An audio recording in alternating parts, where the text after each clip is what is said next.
when the season began, Honda, Suzuki, and Kawasaki all loaded for bear to try and target this guy, Jeremy Mcgrath, especially Team Honda. But here we are heading into round number 10.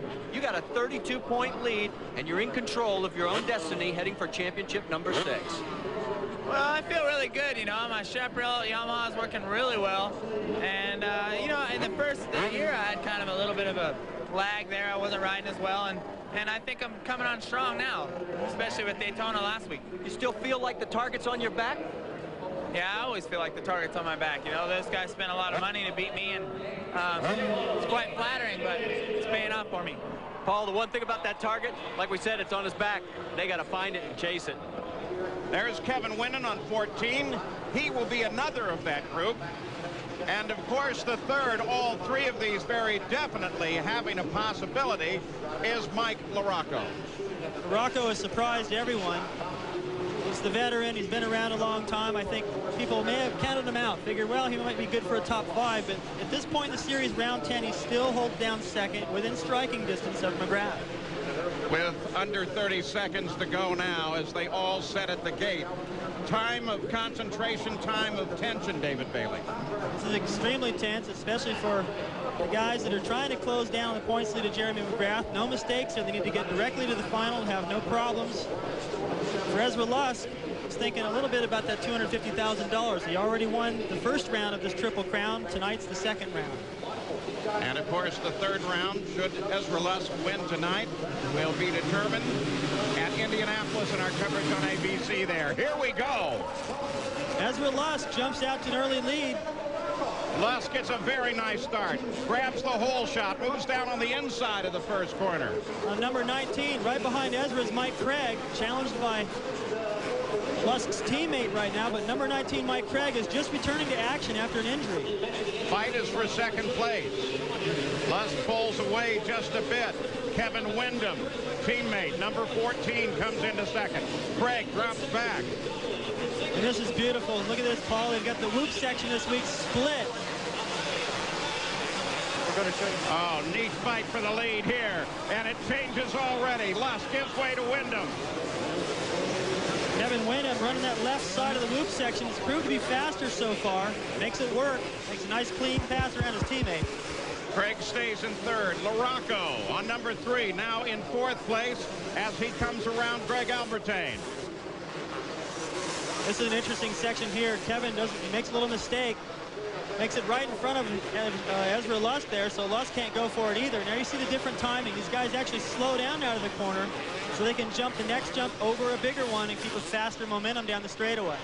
Remember, too, this is one of the heats. It'll be the top 4 that transfer out of this, so it's critical, really, to get one of those positions because then you go to the main rested. There's Larocco moving into third. Riding back at third now. Larocco, Craig Albertine. 2 interesting styles on the one place on the course that you can split. There you see how close they get in the corners. These guys are that close all around the track. A lot of confidence in one another to run that close and not cause any trouble. So unchallenged at the moment at the front, Kevin Windham. Second is Lusk. In reality, top 4, they're not going to care all that much. It's the honor of winning, but really what you want to do is get into the main. So here is our field summary. Midway point here in heat number 1. We'll be right back. Unchallenged, he's running away with this. Ezra Lusk is in second place, his teammate, but he is well back and about to come under fire by the third Honda in this fight, Mike Larocco. Larocco is definitely starting to close the gap, Paul, and it's a little bit of both. Larocco is riding well. He rode extremely fast in practice, had faster lap times than all the other Honda riders. It's about even with Windham, but I think Ezra's starting to struggle just a little bit, so it's making that charge of Larocco look even better. Again, part of the game here is for these top 3 riders, Windham, Lusk, and Larocco, to simply try to get as far forward as they can so they can start an assault on Jeremy Mcgrath in the feature. This is the back battle at 4th place. Michael Craig and Greg Albertine. Oh, Craig needs to hold on to this position. There you see they're split. Albertine a little bit faster through the whoop section there, but he's coming in on the outside. He squares back underneath. Not enough to get around Craig, and I'm impressed with Mike. Albertine comes on the inside, tries to get him. Craig holds him off. Craig really hasn't been mixing it up with these guys. He had an injury. He's been out of contention for quite a while. He was going to return last week, decided to save himself one more week, try to come in strong, and he's riding strong right now. As we watch this battle for fourth, what about the front, David? Those three guys, should they try and fight with one another? They're three teammates. Well, these guys ride close enough all during the week and in testing that they can get side by side everywhere around this racetrack and not cause each other any harm. Probably be helpful if Lusk and Wyndham were able to see each other and learn a little bit from each other, but they'll go back and review videotapes, so not too much of this will be a secret. And I can tell you this, Mcgrath is on the starting line of the next heat watching everything they do. And taking mental notes, which he is so good at. Still watching this battle, Michael Craig on 19. Greg Albertine. Craig this time with a little bit, he's about a 5 bike length lead through there this time. No mistakes. He's actually been able to open that gap back up. And it's very difficult to take time off, regardless of the severity of the injury, and come back and race with these guys. Albertine has been out here every week. Should be able to make a quick pass, but Craig is holding him off. And remember, this is the critical position because first through fourth will move ahead to the main. So these guys are fighting for the chance to not have to race again until the end of the battle. You know, for Craig, it probably wouldn't be such a bad thing. He's not in contention for the title. What he needs to do is go out and get some time on the racetrack, a little bit of experience. So if he was to get past, it wouldn't be a disaster because going to the semi, he'd be able to get a little bit more time, get more comfortable out there, and that shouldn't hurt him in the main event. As superbly conditioned as all these riders are, does it truly make that much of a difference if you have to ride another race or another two for that matter? As Albertine takes the position, moves into fourth. Not so much for the top riders. It ruins your gate pick to the starting line for the main event. But here, that looks pretty fair, so that shouldn't be as critical. For Craig, I don't think he's in as great a riding and racing shape as he would like to be. So, yeah, I think it'll be a little bit more wear and tear on him. So Craig does not look like he can come forward and challenge Albertine for fourth position. It's the three Hondas, Wyndham, Lusk, and Larocco, 1, 2, 3 in this ride. Albertine jumping over the biggest, highest jump I've seen on the circuit this series. It's a straight up base, about 6 feet high. Then they clear the whole top and another double on the back side. These guys are in the air a long time right there. They get to set up for the corner while they're in the air. Highest jump thus far in the Supercross series. As we come to the white flag, one more lap to go. There's Lusk. A little bit surprised, Paul, that Lusk wasn't able to stay here with Kevin Wyndham. Back at the front with the leader, Kevin Wyndham. He's just making it look easy. Boy, how nice this is going to be. He's already beginning to show off. Field clicker for the fans over there on the far side of the stadium over the triple. This is the most technical section on the racetrack. I looked at what they're doing here, and I'm glad I'm not out there because it looks very scary. One mistake through there could really cost you. Now, they've all said that this is, in fact, the toughest track that they've seen thus far. We're looking at the battle for second place, Lusk and Larocco. There you see 4 and 3. We have a great opportunity right there, Paul, to take advantage, try to make a pass. Normally what happens is that whoop section will form one line down the middle. Here, if the both sections get at one line, they still have 2 places to go. Kevin Wyndham already across the line. Here, Marty Reed mentioned the target. Well, the target is that number 1 on the back of a jersey worn by the great Jeremy Mcgrath. He is here in heat number 2. 8 laps. Top 4 go to the main. Everybody else goes to the semi. This is the man they are all trying to catch. That is a great big number 1 on the back of Jeremy Mcgrath. And here you see right next to Mcgrath on his right is Tim Ferry, number 20. He's carrying the helmet camera. There's Randy Lawrence, Jeremy's mechanic, giving him that final pat on the back. He knows what to do. The fact that somebody carries a little extra weight on the helmet, is it noticeable? Well, I've carried it before, but back then the technology wasn't what it is today. That was a 70-pound camera. That was heavy. I couldn't even hold my head up. So I don't think it bothers the guys too much. It's more of a psychological little distraction. Everybody at the gate, here we go. Keep an eye on Mcgrath. Whoa, he sweeps across. Now we're back. Take a look at what it looks like from mid-pack. There you see Tortelli and Pichon, both Honda riders, tucked to the inside. Ferry over the double, but already Mcgrath to the end of that straightaway over the big CE mountain. Clean sailing. Already massive air for Mcgrath. They are launching 20, 30, 40 feet in the air. Mcgrath, Lamson, Larry Ward. So right away, Mcgrath could see that the riders in the first heat were using the left side of the whoops. Looks like Ferry is as well. There you see Waugh taking the inside. Over the big triple, 75 feet through the air. Mcgrath reaching over to readjust the clutch lever. The subtle things these guys do out there that they consider subtle. It's mind-boggling to most people watching here in the stands that he would let go of the handlebars in mid-flight like that. Now you think everything that you're going to do is to just try and hold on. Look at the fight coming up behind Mcgrath. Lamson, Pichon, what a battle this is. Pichon rides well on a very technical racetrack, and when it's hard-packed and slick, that throttle control that he has is also to his advantage. I expect him to be a real threat tonight. I think if he had taken off right behind Mcgrath, he'd be pressuring Mcgrath right now. As we suggested, all the riders say that this is one tough and torturous track. All of the dirt here was brought out from the rodeo. Softer soil than what we had here last year. Last year, the main groove almost looked like a street. All that loose soil was brushed off the top. It was very slippery. This year they got loam. They're almost having too much traction in most places out there. Mcgrath pulls away. Lamson is trying to hold off Pichon.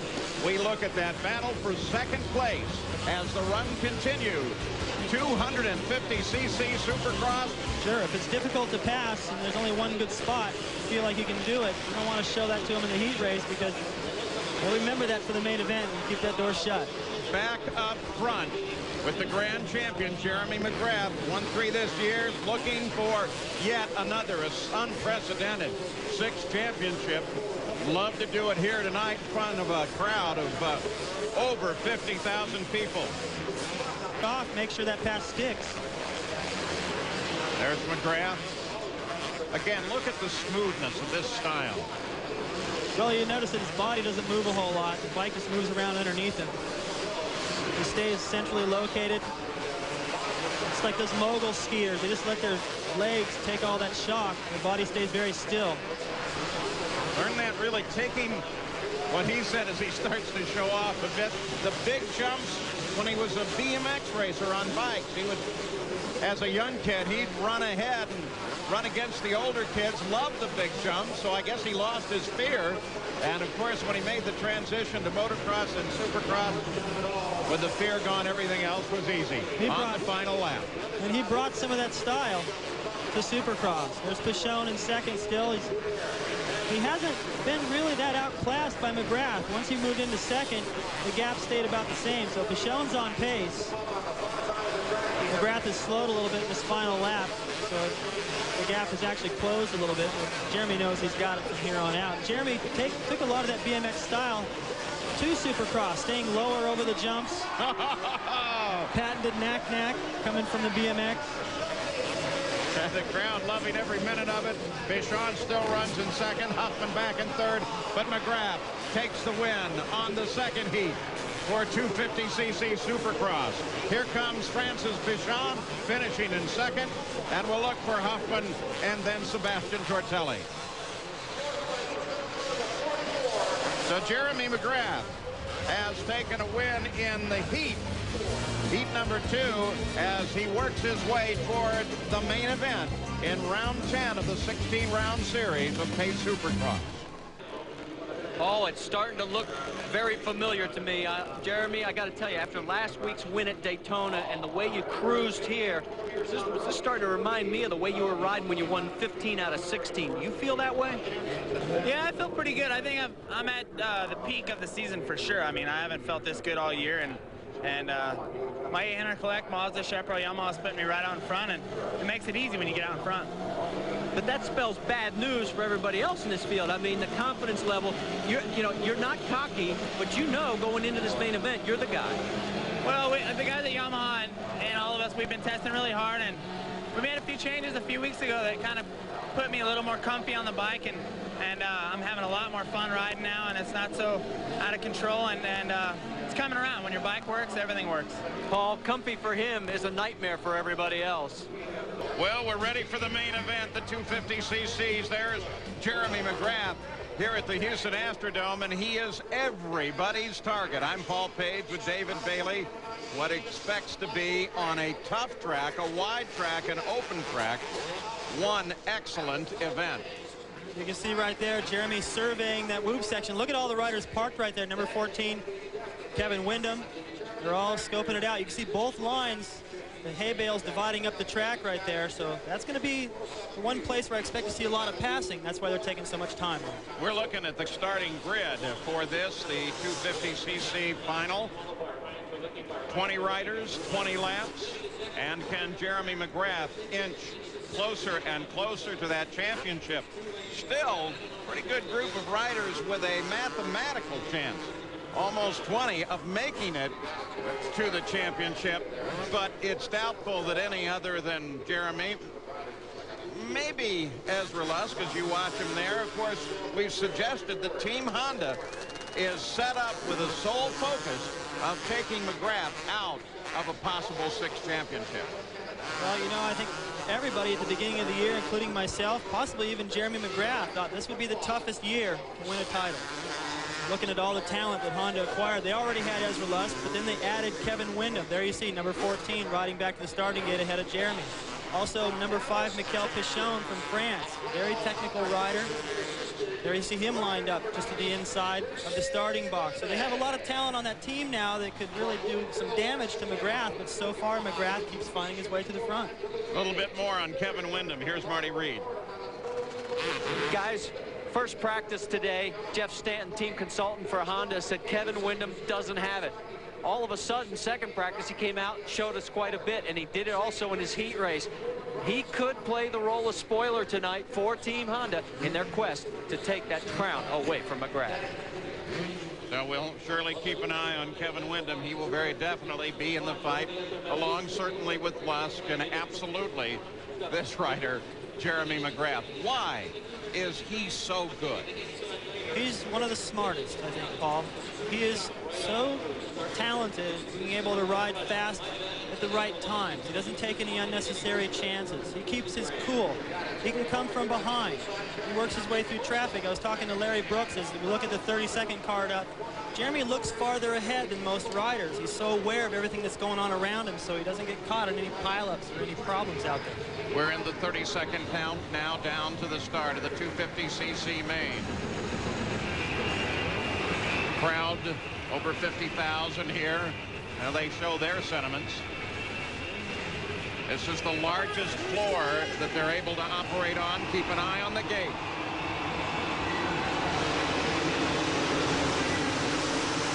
Mcgrath down that inside. You ride back in the pack.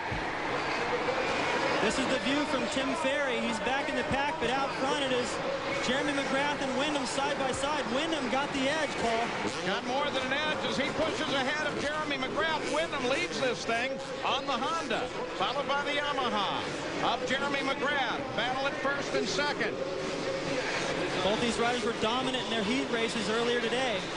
That's Lamson back there in third place. First time into that loop section split. You see a rut down the middle. Kevin went to the left of it. Jeremy went to the right of it. The view from the top of the Astrodome. Oh, look at him fly. Windham leads. Mcgrath second. Here comes the rest of the field. Windham is so skilled on the hard-packed technical racetracks. That's what we have here. But I talked with Mcgrath after the practice. He had a big smile on his face about his predictions for the race. He loves the track here. He says it's one of the most fun racetracks he's been on this year, also one of the most difficult. Under braking, Mcgrath appears to close, but Wyndham comes off the corner strong.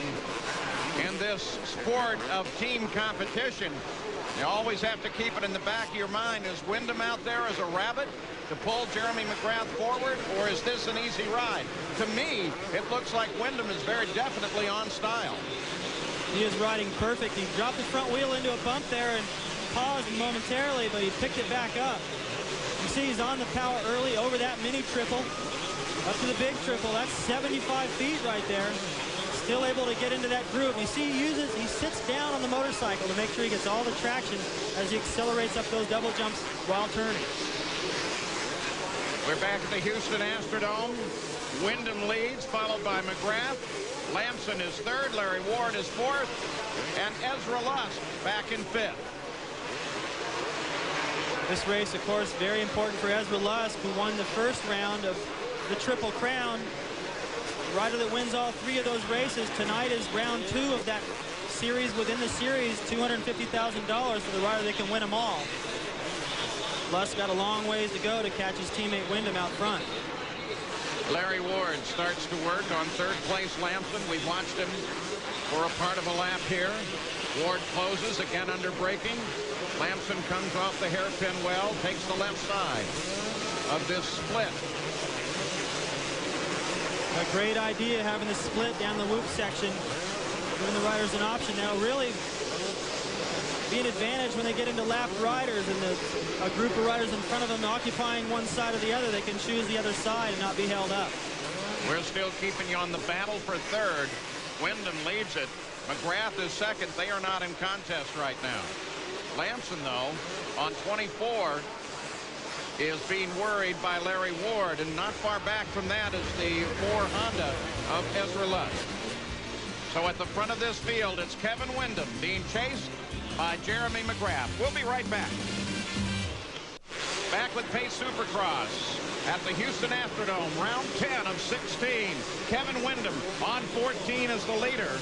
The man we had expected to be up here battling at the front seems to be struggling just a bit. That's the grand champion, Jeremy Mcgrath. There he comes over the finish line jump. Certainly still in contest, but Wyndham is easily able to hold his lead over Mcgrath.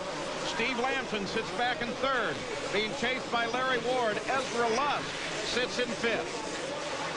Kevin Wyndham and Jeremy Mcgrath both have just pulled away, made this a two-man race. They're riding above the track, finding lines out there, hopping over bumps, riding on the tops. Watch the timing through here. Over 3 jumps, 3 more, and 2 more into the corner. Perfect timing. He'll choose the left side of this whoop section and stay to the left of that long rut down the middle, you see. But Jeremy is starting to pick up the pace through there with that right side, just inching up ever so slightly, worrying Kevin Wyndham a little bit. Interval closes just a little bit, 1.9. As they started into that section, it has closed more. Don't forget RPM tonight. John Kernan, get the latest from all the racing tracks around the country, if it is fast. It's covered on ESPN2 on RPM tonight. This is where you really find out who's been doing their homework during the week. This is the battle for third. Got a similar battle in the out front for the lead. You got a rider pushing you like this. These guys are capable of going the same pace, Paul, but it's mistakes. They add up. As soon as you start to make those, you fall back and you give the rider behind you an opportunity to take advantage. Kevin Wyndham right now is being pushed to his max by Jeremy Mcgrath. Mcgrath's teammate kind of acting as a buffer right now back here in third spot. We watch the 24 Yamaha, the blue bike of Steve Lamson. He sits in third. At the same time, just behind them, Lusk is able to get around number 7 Larry Ward, and the Honda is in second and closing. At the front of the field, it's still Kevin Wyndham. You're keeping an eye on the 24 of Kevin Wyndham, but the fight's back at the front. Just suddenly, Jeremy Mcgrath moves forward. He challenges Wyndham. It's a battle for first with 14 to go. There was lapped riders that set that up. Kevin had to make a decision. It cost him a little bit of time. Jeremy, as I said at the beginning of the race, he's so cool. He's so patient. all those wins under his belt. He learned a lot from those, and he knows exactly when to make his move. And right now, all he's doing is keeping the pressure on Kevin, forcing him to ride a perfect race. And, of course, sitting there from the advantage, and I say advantage of second place, he is able to watch every little piece of the track. And as you said, he's such a bright guy that he's just cataloging everything. Oh, he's fast through here, doesn't seem to be able to make it through there. 13 to go at the Houston Astrodome. Pace Supercross, the 250cc main. Again, slower riders into the mix in the battle for the lead. Kevin hugging that corner so tight is actually his throttle side.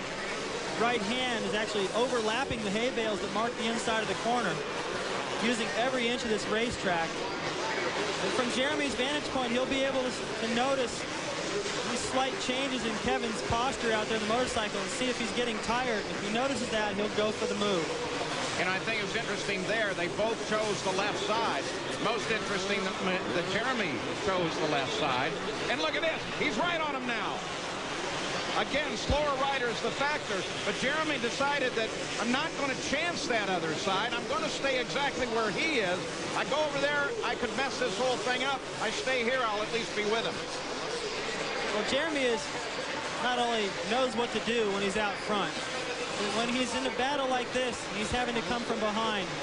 He's able to limit the damage. Doesn't make any mistakes that cost him a lot of time.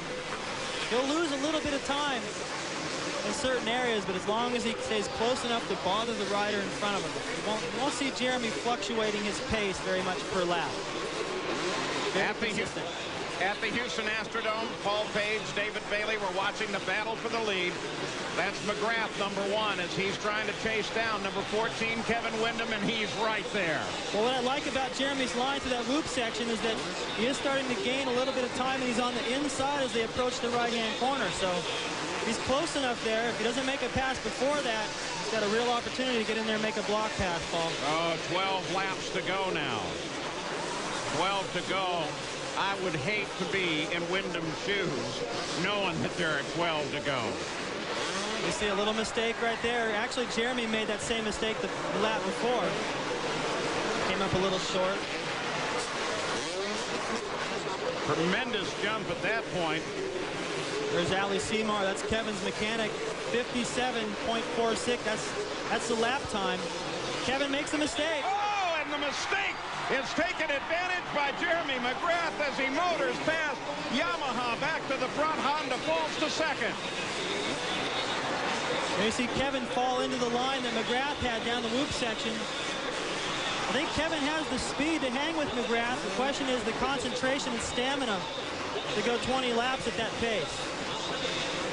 You know, on one hand, you say that Jeremy Mcgrath, with all of his veteran years, 27, but veteran years, and his 5 championships, you would think that he certainly has the skill to read and follow.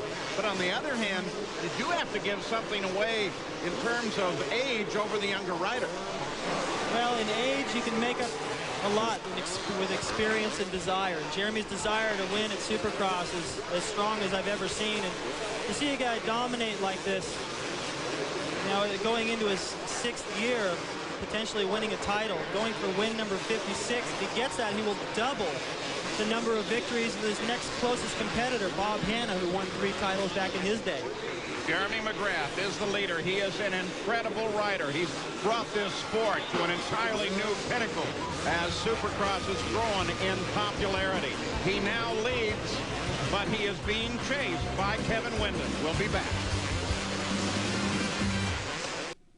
Just past the halfway point now. Jeremy Mcgrath is the leader of the race here. The Pace Supercross round 10 at the Houston Astrodome.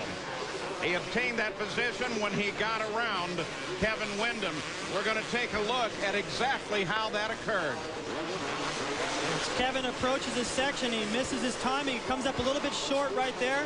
Can't do the next series of jumps. And Jeremy, knowing that a mistake was possible, was just a little bit to Kevin's left. If he'd have been following them, he couldn't take advantage right there. That's where Jeremy is smart. He's always in the right place at the right time.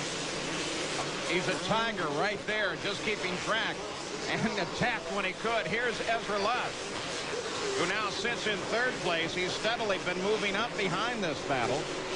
Wyndham, of course, is in second. Well, third place from where Ezra started would be a fine ride, but I don't think Ezra will be happy with it. It is not a $250,000 ride. Of course, in Supercross's Triple Crown, what he's looking for here is a win tonight. He won the first race scheduled for that. And in fact, if he could win tonight, he could go on to the race at Indianapolis, and if he wins that one, $250,000. So this is a third-place man, but a very motivated man. Long ways to go to catch up. Ezra has as much desire to win as anybody I've ever seen, but sometimes his decision-making out there hasn't been. I think he's come back and sat in the chair after the race and thought, boy, if I could have just held back a little bit right there, the results would have been entirely different. And that's been the difference between Mcgrath and Lusk. When Mcgrath doesn't win, he's third or fourth. When Lusk doesn't win, he's 11th or 12th. The 250cc main, the Houston Astrodome, Pace Supercross. Jeremy Mcgrath leads. Wyndham second. This man, Ezra Lusk, rides in third. And this ride right now is costing him $250,000. Well, what's going to happen now if Lusk can't pull off the win? If no one can win all three of those races, then it will be the highest rider in points of those three races, and that would be awarded $25,000. So still a decent payday, and right now Mcgrath is in the driver's seat to pick that up. He can pull off a win here tonight. There are your top five. We're going to take it back up to the front of the field as Lusk continues to labor in third place. And watch Jeremy Mcgrath. Still no mistakes. Drops right into that inside. You know, he is every bit a great champion. Not only in his riding style, the championships that he's won, but off of the racetrack. In fact, I remember the Indy 500 champion, Eddie Cheever, saying that one of the congratulatory calls after the 500 came from Jeremy Mcgrath. And he does that sort of thing. Last year at Dallas, he came up to the booth to say hi to all of us. I mean, he's just a class act all the way. You know, you think that with all that he's achieved in Supercross, that his attitude would change. But I really haven't seen any change in it at all. I actually got to sit with him without any interruptions this afternoon, and he's just so calm and so excited to be a part of all this. And I don't think he ever dreamed he would be this successful, and all this success hasn't changed him one bit. Honda stopwatch is rolling. Second place Wyndham comes through. We'll watch the entire field come through as we keep a watch on Jeremy Mcgrath. There you see it's about 18 seconds back to Ezra Lusk. An incredible distance to try and make up. You know, you did mention, too, that not only Jeremy, but despite the incredible growth, the incredible success of Supercross, these guys still have kept that sense of family. They're still, you can walk up to them, chat with them. They have their sense of humor going. That's nice to see. Yes, it is. There's a little bit of rivalry between some of the guys, but they can still go out and play a game of golf, hang out, and go play riding with one another. And because they realize, they have so much respect. They know how hard it is to do this, how much wear and tear is on you mentally and physically. And so there's an appreciation. 58.9, last lap, Jeremy Mcgrath. Yeah, after an event, late at night, you can find them all pretty much in the same restaurant talking it over. Yeah, you see how deep that rut's getting now. Jeremy gets up and out of it, still over the double jump. He's always able to make the major obstacles. He may make a small mistake here or there, but doesn't make any that cost him a lot of time. And the lap time has gone up a little bit. It's gotten a little bit slower, back to 58 seconds. Jeremy can run that forever, but they were a little quicker when Kevin was in the lead earlier. 4 laps to go. Back to second place. Kevin Wyndham on the Honda. Damon Huffman has moved into 4th place now around Albertine. Kevin just made a mistake again, the same section that cost him the lead. So at this point, he's starting to realize that he didn't quite have enough for Jeremy. He's just trying to protect second place. He's really backed off. With just 3 laps to go, we watch 14, the Honda of Kevin Wyndham. He's trying to chase down the grand champion, Jeremy Mcgrath. He's not having a whole lot of luck at it. Mcgrath, once he got past Wyndham, was gone. 3rd place is the Honda teammate to Kevin Wyndham, Ezra Lusk. 4th, Damon Huffman. And 5th, Greg Albertine. Huffman having a fine ride here tonight. Carrying the flag for Team Kawasaki, really stepped it up. This will be one of his finest performances. In fact, if he can hold on to 4th, it will be his best performance of this series. We're 10 races in. Damon is starting to find his way. Again, as we watch the leader, Jeremy Mcgrath, you have to consider in Supercross, not only is there the concentration and the mechanical aspects that you see in all other motorsports, then you add in the physical prowess that is necessary to take these bikes, throw them back and forth in the air. You now have to compare them to a top-level soccer player or a triathlete in terms of the kind of endurance they have to have. Well, Jeremy doesn't really have to be in as great a shape as some of the other riders because he's so flawless. He doesn't use as much energy when he's out there riding, but he is very strong. There's a lot of weight work. He's got a trainer. There you see Huffman still in 4th place. These guys are in amazing shape, and the thing that impresses me also, Paul, about Jeremy is the fact that with all of his success, before every race, he is hounded by the press. He has so much more responsibility that takes him out of his rhythm, and through all that extra work and time that he puts into the sport and energy that he puts back into it, he's still able to maintain that same pace that carries him to the front every time. But again, like the great champion he is, he seems, rather than to be bothered by it, to revel in it. White flag comes out. One more lap to go, and the possible 4th victory of the season as Mcgrath moves closer and closer to an unprecedented 6th championship. He certainly has been the master of the 90s, and he's going to wrap up this millennium looking terrific. He's approaching the triple. Wow! Lays it over for the people. Flash bulbs going off. Just an amazing display of talent. Jeremy, don't forget the fans. He is a living legend. I've never seen domination like this for as many years. Guy's incredible. In so many ways, he's made motorsports history, and we get to watch it again here tonight. Approaching another triple now. Fans are on their feet. Now you got to wonder too, you're in the 250s, you're a great rider just to get there, and then you're riding along and somebody like this overhauls you with absolutely no effort, and like you got the anchor out. Jeremy Mcgrath, here he comes, there's the checkered flag, look at that! Ho-ho! And that is why he's so great. Kevin Windham comes across 2nd place. And Ezra Lusk will head for the line in 3rd. But we'll be back to talk with the winner, the great Jeremy Mcgrath, right after this. Down here with Jeremy Mcgrath, career victory number 56. There ain't anybody else close. And this one you had to work for. This wasn't like Daytona last week where you just ran away from the field. Yeah, I thought I got a great start. You know, my Bridgestone tires were working really well out there, and we came off the line great. Kevin was riding hard, charging those first few laps, and he got away about 2 seconds, and then I kind of put the pressure back on and forced him into a little bit of an air, and I think he just kind of got a little bit tired, ran out of gas out there. We talked about this being the most difficult track of the year. After riding 20 laps in less than 20 minutes, you feel that way now? Well, these type of tracks always suit me really good. You know, it's a big track, a lot of room. You know, you're not forced into one line, and the guys did a great job with the track this week. You know, Pace is putting some effort into the tracks a little more, and you know, I can't say enough about that. Kevin was riding great, and I just put the pressure on him. Victory number 4 this season, Jeremy Mcgrath closing in on championship number 6. And of course, as we show you the point standings, Jeremy Mcgrath takes another giant leap forward in his quest for